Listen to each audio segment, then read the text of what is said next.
একদিন দেখবেন কোচবিহার হারিয়ে গেছে। আসন পুনর্বিন্যাস নিয়ে আশঙ্কা। মহিলা সংরক্ষণ বিলের সঙ্গে আসন পুনর্বিন্যাসের তৎপরতা নিয়ে মোদী সরকারের বিরুদ্ধে সরব তৃণমূল সুপ্রিমো।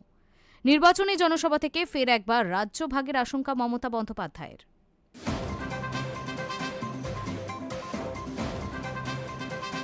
লোকসভায় পেশ হয়েছে আসন পুনর্বিন্যাস বা ডেলিমিটেশন বিল।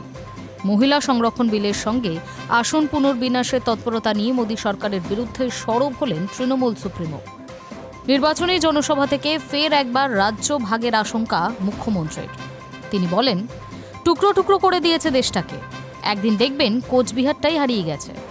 কোচবিহারের ঘোকসাডাঙ্গার ছোট শিমুলগুড়ি গ্রাউন্ডের সভা থেকে বিজেপিকে কড়া ভাষায় আক্রমণ করেন তৃণমূল সুপ্রিমো। মমতা বন্দ্যোপাধ্যায়ের দাবি, এই বিলের মাধ্যমে বিজেপি আসলে উত্তরবঙ্গকে মূল রাজ্য থেকে বিচ্ছিন্ন করে এনআরসি করে ভোটারদের নাম কাটার চক্রান্ত করছে। মমতার প্রশ্ন, ৩৩% মহিলা সংরক্ষণ বিল তো অনেক দিন ধরে পড়ে রয়েছে, তার সঙ্গে জনবিন্যাস কেন করছো? বাংলাকে ভাগ করার চক্রান্ত করছো? তৃণমূল সুপ্রিমো স্পষ্ট জানান, আজকে আমি যখন এখানে সভা করছি তখন ডিলিমিটেশন বিল নিয়ে এসেছে। তার জন্য আমাকে নির্বাচন ছেড়ে ২১ জন সাংসদকে পাঠাতে হয়েছে লোকসভায়। নিজেরা জানে হারবে, ৫৪১ সিট আছে, তাই ওটা ৮৫০-এর কাছাকাছি নিয়ে যাওয়ার জন্য টুকরো টুকরো করছে দেশটাকে। একদিন দেখবেন কোচবিহারটাই হারিয়ে গিয়েছে। উত্তর দিনাজপুর, দার্জিলিং, শিলিগুড়িটাই হারিয়ে গিয়েছে।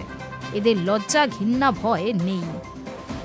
উল্লেখ্য, ২০২৩ সালে পাশ হওয়া বিলে উল্লেখ করা হয়েছিল, নতুন করে জনগণনার পরই আসন পুনর্বিন্যাস করিয়ে মহিলাদের ৩৩% আসন দেওয়া হবে।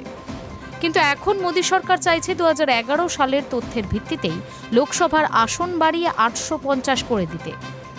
ইন্ডিয়া জোটের অভিযোগ, জনবিন্যাসের অজুহাতে বহু মানুষের ভোটাধিকার কেড়ে নেওয়ার পাশাপাশি নিজেদের রাজনৈতিক সুবিধা পেতেই মরিয়া হয়ে উঠেছে গেরুয়া শিবির। সেই অভিযোগেই ফের একবার মোদী সরকারকে একহাত নিলেন Trinamool supremo. Hi news network.